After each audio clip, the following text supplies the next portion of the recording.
Sudah waktunya nih nonton Sumsel Virtual Fest di YouTube-nya Tribun Sumsel dan Seripuku TV. Yuk, siapa ya bintang tamu kali ini? Coba sisihkan langsung ya.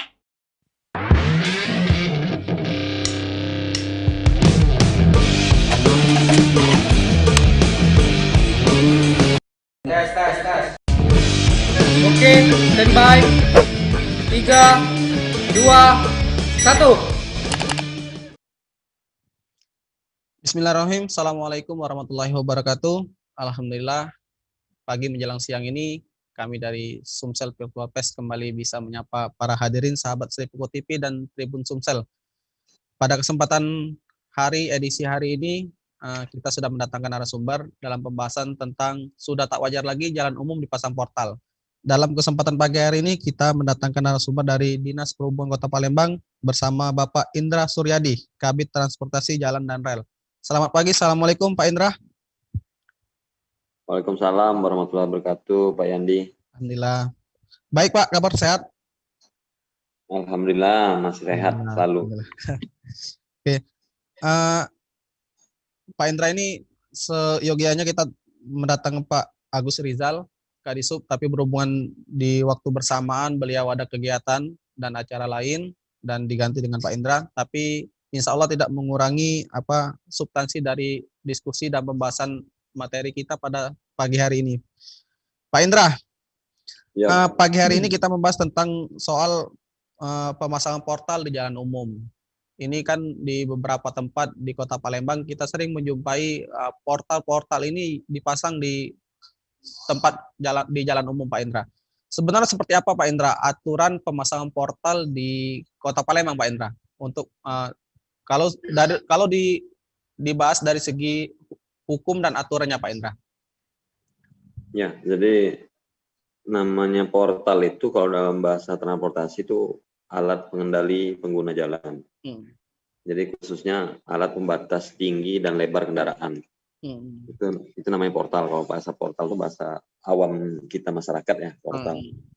Ini kalau dari regulasi dasar landasan hukumnya itu mengacu di Undang-Undang Nomor 22 Tahun 2009 tentang lalu lintas dan angkutan jalan. Terus selanjutnya di Peraturan Menteri Perhubungan Nomor 82 Tahun 2018 tentang pengendali dan pengaman pengguna jalan. Terus di Perda kita sudah diatur juga itu Perda 14 Tahun 2011 tentang penyelenggaraan transportasi. Jadi teknis masalah pemasangan atau pembangunan alat pembatas tinggi dan lebar kendaraan atau portal itu harus mengacu dari berbagai aspek teknis komposisi pengguna jalan. Jadi tidak serta-merta portal itu kita pasang untuk di jalan-jalan umum. Karena apa? Di peraturan menteri sudah jelaskan bahwa alat pengendali pengguna jalan itu merupakan sarana untuk membatasi ruang gerak, kecepatan kendaraan maupun lebar dan tinggi kendaraan. Itu fungsinya. Jadi di Perda kita Wali Kota tahun 2011 sudah diatur juga bahwa setiap orang yang akan memasang atau membangun alat pengendali batas tinggi kendaraan atau portal itu harus memiliki izin Wali Kota Palembang. Nah, mungkin sebagai gambaran umum itu yang bisa saya jelaskan awal dulu, mungkin Pak Yandi. Pak, sejauh ini Pak, pemasangan portal yang ada di Palembang apakah sudah sesuai dengan perda dan aturan yang ada Pak untuk yang dipasang di jalan-jalan umum di Kota Palembang, Pak? Ya, jadi kalau kita lihat yang ada saat ini, portal-portal itu merupakan di jalan-jalan lokal, jalan lingkungan. Nah, jalan lokal lingkungan itu memang sangat dimungkinkan untuk kita memberikan pengaturan manajemen rekayasa lalu lintas untuk dipasang alat batas tinggi dan lebar kendaraan. Karena kita memperhitungkan kekuatan jalan dan arus lalu lintas di kondisi jalan lingkungan tadi. Jadi kalau portal itu, kalau yang di jalan umum, di jalan yang ibaratnya kecepatan tinggi atau di mana, itu biasa kita temui portal di gate tol, pintu tol kan. Itu namanya portal juga. Gate yang sifatnya khusus untuk membatasi kendaraan minibus untuk memasuki atau membayar gate tol. Tapi kalau di jalan umum khususnya di lingkungan kabupaten kota itu rata-rata di jalan lingkungan kayak komplek perumahan, terus jalan yang akses dari mungkin kawasan-kawasan yang sifatnya bisa mengganggu ke masyarakat di kawasan lingkungan, makanya itu dipasang portal. Dan teknis pemasangan portal itu yang biasa dilakukan di Kota Palembang adalah warga mengajukan ke RT, terus RT juga membuat surat pengetahuan lurah diajukan ke Disub melalui kecamatan. Jadi biar secara teknis itu sudah memiliki izin. Mungkin itu Pak Yandi. Mayoritas Pak temuan kita di lapangan Pak untuk yang di jalan umum di perumahan dan komplek-komplek ini sejauh ini mereka ada izin atau gimana Pak? Yang pasti mereka sudah koordinasi dengan pihak pemerintah Pemkot Kabupaten Palembang, itu baik lurah maupun camat. Tapi kalau memang itu ada masalah atau apa, nanti kita bisa cek, lakukan pengawasan maupun koordinasi ke pihak kelurahan kecamatan. Jadi masyarakat tidak serta-merta juga gampang untuk membuat portal. Pak, dalam sebenarnya kalau ingin mengajukan izin seperti apa Pak? Sebenarnya kalau selain administrasi tadi Pak, apakah ada hal-hal yang lain mungkin? Ya yang pasti tadi kita dari aspek transportasi, tim Disub akan mengecek kondisi lapangan yang akan dipasang portal. Contoh misalnya di kawasan perumahan yang memang murni di satu lingkungan untuk akses ke perumahan itu secara umum itu kita pasti setujui. Tapi kalau ada jalan umum yang menghubungkan antar kelurahan atau menghubungkan antar perumahan itu kita akan melakukan pengawasan, kita survei dulu apakah memungkinkan untuk dipasang portal, karena kita pertimbangan juga nanti ada aspek mungkin untuk penanggulangan bahaya kebakaran, itu yang kita pertimbangkan. Teknis memasang portal juga ada juknisnya, jadi tidak serta-merta portalnya yang sifatnya mati bisa dibuka, dipasang gembok. Pak, apakah apa yang sudah ada di lapangan pernah kita bongkar atau gimana Pak untuk kasus-kasus portal di jalan-jalan ini Pak? Kalau sampai dengan saat ini ya tidak ada masalah Pak. Jadi tadi dari secara aspek ya pemerintahan, orang warga-warga yang masang portal itu sepengetahuan RT, kelurahan maupun camat. Jadi memang kondisi yang mereka minta untuk dilakukan pembatasan kendaraan yang sifatnya mungkin lebar atau tinggi atau berat tonase besar yang bisa mengganggu konstruksi jalan mereka, itu memang sudah rata-rata sudah secara koordinasi dengan pihak kelurahan kecamatan. Itu Pak. Jadi diketahui oleh cukup kelurahan dan kecamatan Pak ya? Ya, itu sebagai tahap proses pertama tuh Pak. Sebenarnya prosesnya butuh berapa lama sih Pak untuk mengajukan izin ini Pak? Ada nggak buat batasan waktunya Pak?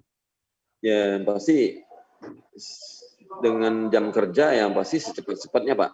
Yang penting dia memang berdasarkan suratnya resmi dan kita akan tinjau ke lapangan, ya habis itu langsung kita eksekusi Pak.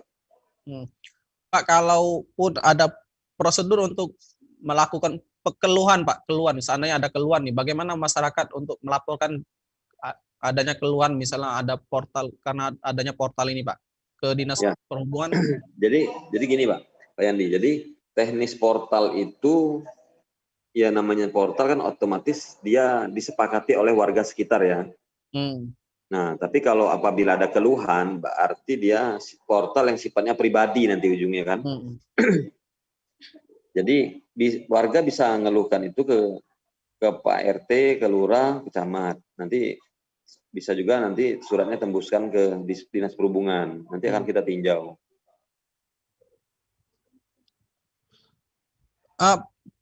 Pak Indra? Ya. Tadi Pak, sejauh ini sudah ada keluar atau belum Pak ke kita Pak? Belum ada Pak. Belum ada Pak ya? Ya.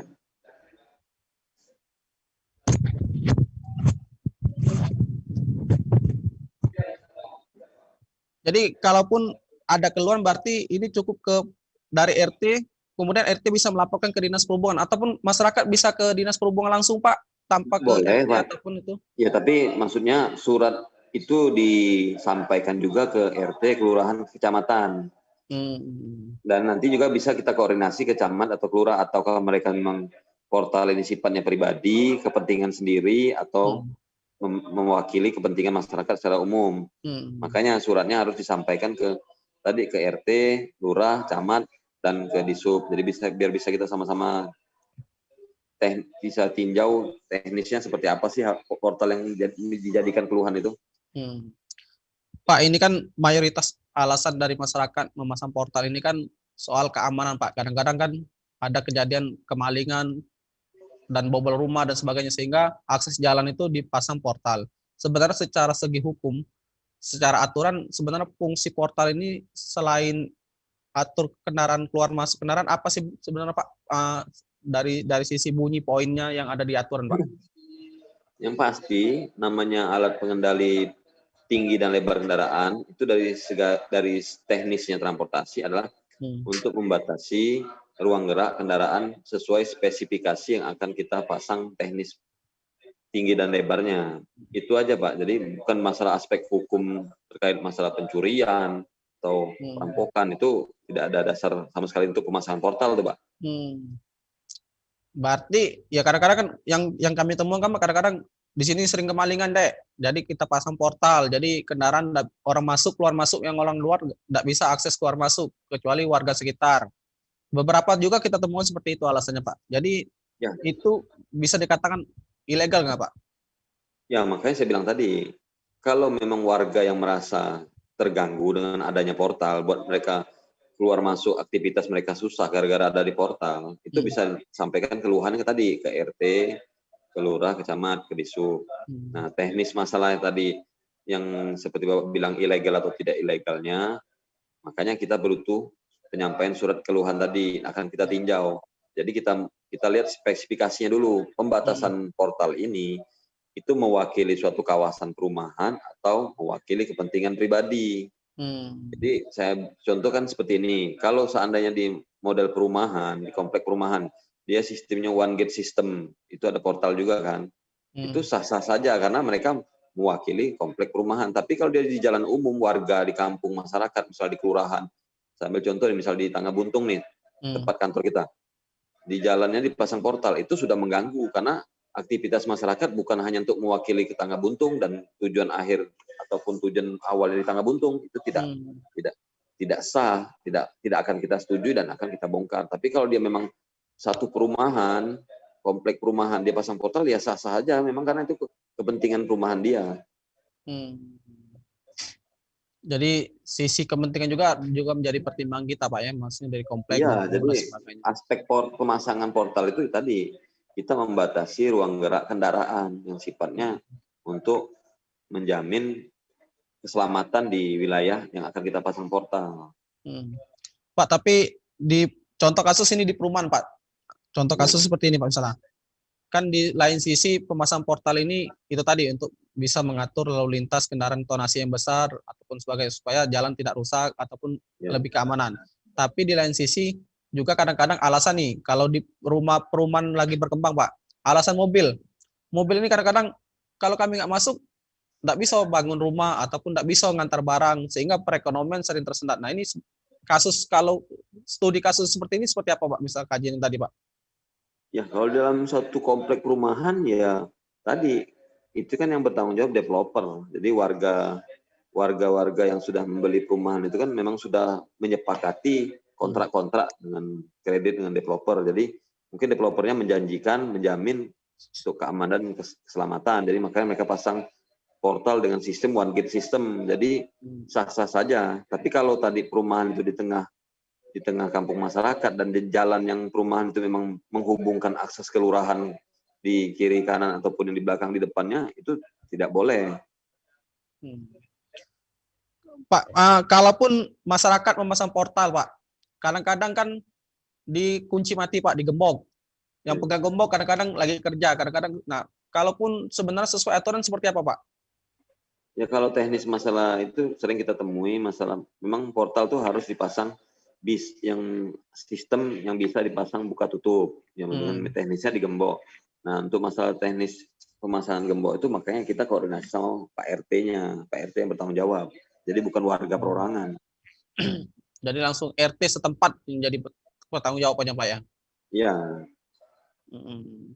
Pak, kalaupun di aturan itu ada nggak Pak diatur masalah tinggi dan lebar portal Pak sesuai dengan aturan Pak?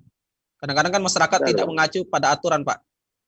Ya, makanya teknis pemasangan portal itu sesuai fungsinya, tujuannya. Tujuannya untuk membatasi untuk kendaraan truk, dia otomatis dia tingginya maksimal 2 meter. Jadi lebarnya maksimal 2 meter juga untuk kendaraan minibus, untuk di komplek perumahan. Seperti itu Pak. Jadi saya ambil contoh tadi yang tol gate yang di pintu tol. Itu kan ada kendaraan khusus bayar tol minibus. Nah, portalnya seperti itu kan. Ya. Nah, untuk fungsi pembatasannya Pak, pembatasan untuk apa? Tapi tadi kalau memang dia kondisinya memang menghubungkan masyarakat umum, itu tadi portalnya mungkin untuk lebarnya atau lebih tinggi untuk dengan mempertimbangkan apabila terjadi kecelakaan, kebakaran seperti itu Pak.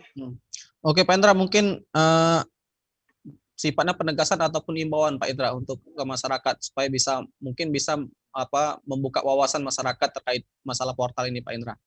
Silakan Pak Indra. Jadi kami Dinas Perhubungan khususnya terus selalu kerjasama dengan Satlantas Polresta Palembang bersama Kasatpol PP, baik juga dari elemen masyarakat yang di kecamatan, kelurahan. Kita mementingkan bahwa masyarakat menghimbau nih, jangan sampai masyarakat untuk pemasangan teknis portal itu dengan dasar mereka untuk kepentingan sendiri atau kepentingan kelompok atau kepentingan pribadi. Jadi sekali lagi kita lihat dulu kondisi tata guna lahan di kawasan sekitar atau kepentingannya seperti apa, teknisnya seperti apa, urgensitasnya seperti apa, itu harus jadi dasar pertimbangan. Tidak serta-merta masyarakat demi kepentingan keamanan sering terjadi perampokan, penjambretan, itu dipasang portal tidak bisa dijadikan alasan itu. Itu mungkin jadi alasan yang jadi pertimbangan aja mungkin yang kesekian kalinya. Tapi aspek utama portal itu adalah untuk menjamin keselamatan dan keamanan dalam berkendara. Jadi tidak semua bisa kendaraan yang bisa masuk di kawasan tersebut karena mementingkan tadi keselamatan warga sekitar. Mungkin itu Pak. Oke. Terima kasih Pak Indra atas kebersamaan pada pagi hari ini. Mudah-mudahan apa yang disampaikan oleh Bapak bisa membuka wawasan masyarakat terkait pemasangan portal di daerah jalan umum dan maupun di lingkungan masyarakat. Terima kasih sekali lagi Pak Indra atas waktu dan kesempatannya Pak Indra. Mohon maaf kalau ganggu aktivitasnya Pak Indra. Oh tidak, kebetulan Pak Kadisnya lagi rapat di pemerintah kota. Ya. Siap. Oke Pak Indra, terima kasih. Itulah tadi pemirsa bincang-bincang kita dengan Dinas Perhubungan Kota Palembang terkait soal portal, dan mudah-mudahan diskusi dan perbincangan kita pagi hari ini bisa menjadi wawasan dan petunjuk bagi masyarakat yang ingin memasang portal di lingkungan masyarakat Kota Palembang. Itulah tadi, mohon maaf atau atas kesalahan dan kekurangannya. Akhir kata, wabillahi taufiq wal hidayah. Assalamualaikum warahmatullahi wabarakatuh. Nah, itu tadi proses live Sumsel Virtual Fest yang menghadirkan narasumber yang seru. Kita akan jumpa lagi besok. Ikuti terus acara ini, Sumsel Virtual Fest 2020 di YouTube-nya Sri Puku TV dan Tribun Sumsel. Bye!